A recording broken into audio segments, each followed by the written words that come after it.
A poll conducted by Angus Reid earlier this month showed that 29% of Canadians have listed military preparedness and the country's presence on the world stage as their top priorities, 29%, which may not sound like a big number, except when you compare it to a decade ago, it was 12%.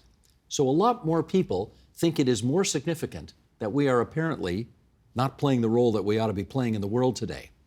General, what do you think explains that big jump?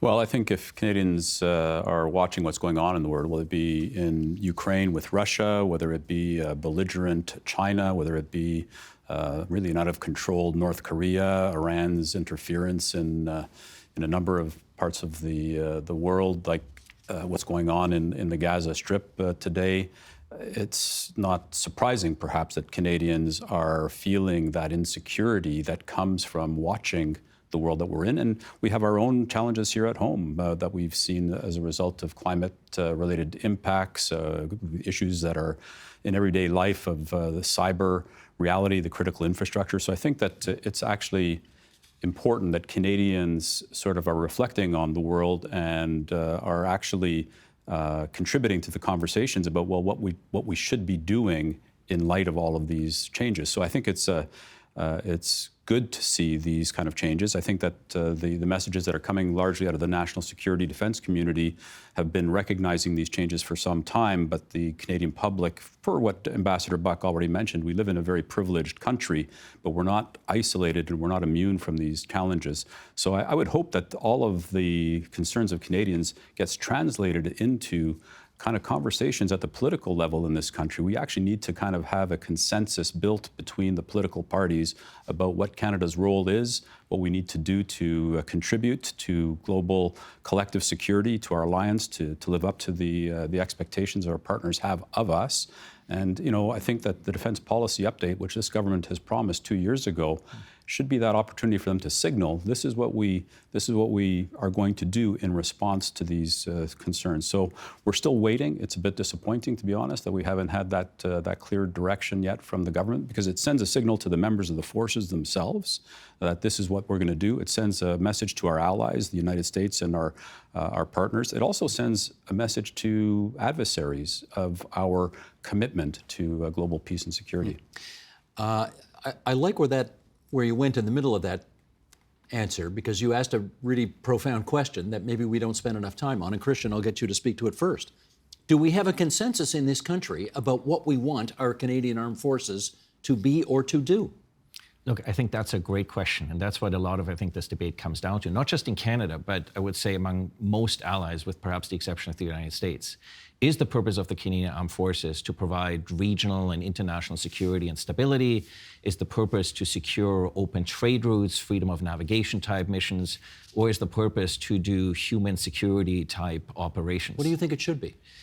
Well, so ultimately, that's a debate between the government, the people, and the Canadian Armed Forces themselves. And the Canadian Armed Forces think of themselves as a fighting organization. I think the people think of the Canadian Armed Forces primarily as a human security organization. And the government thinks of the Canadian Armed Forces, I think, primarily as an instrument of foreign policy rather than as an instrument of defense policy. Or domestic economic development. And each of that has implications for how you posture the force, how you equip the force, and the ability to deploy that force. And politicians want to do...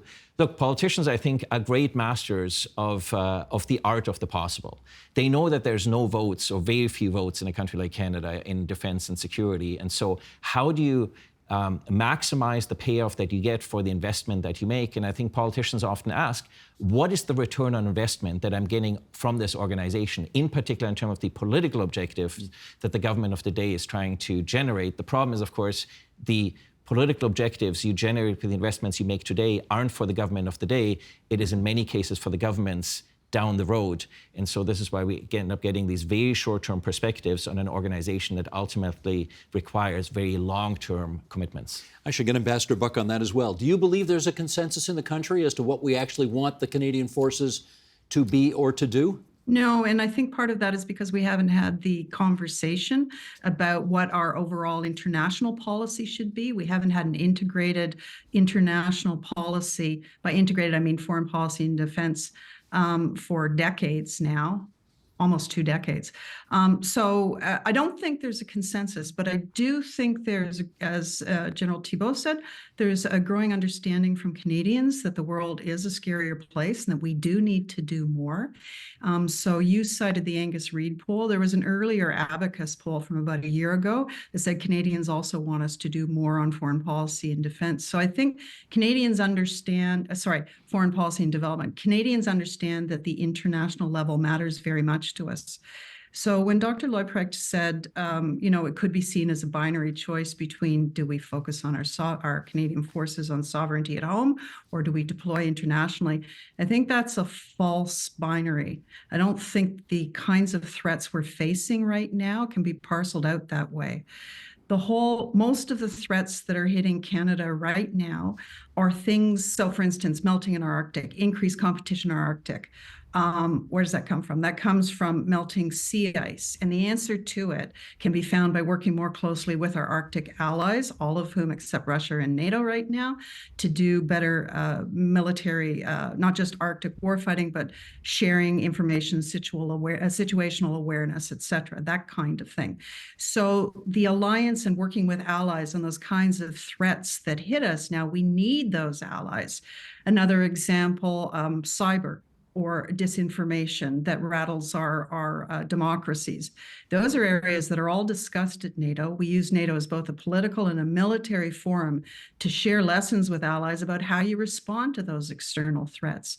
So Canada needs to work with those allies to respond to those threats. It's not just focus on at home, try and protect by ourselves with a less reliable American partner, try and protect our own sovereign airspace, territory, and maritime, or work with allies. We have to work with allies to protect our own sovereignty. The Agenda with Steve Paikin is made possible through generous philanthropic contributions from viewers like you. Thank you for supporting TVO's journalism.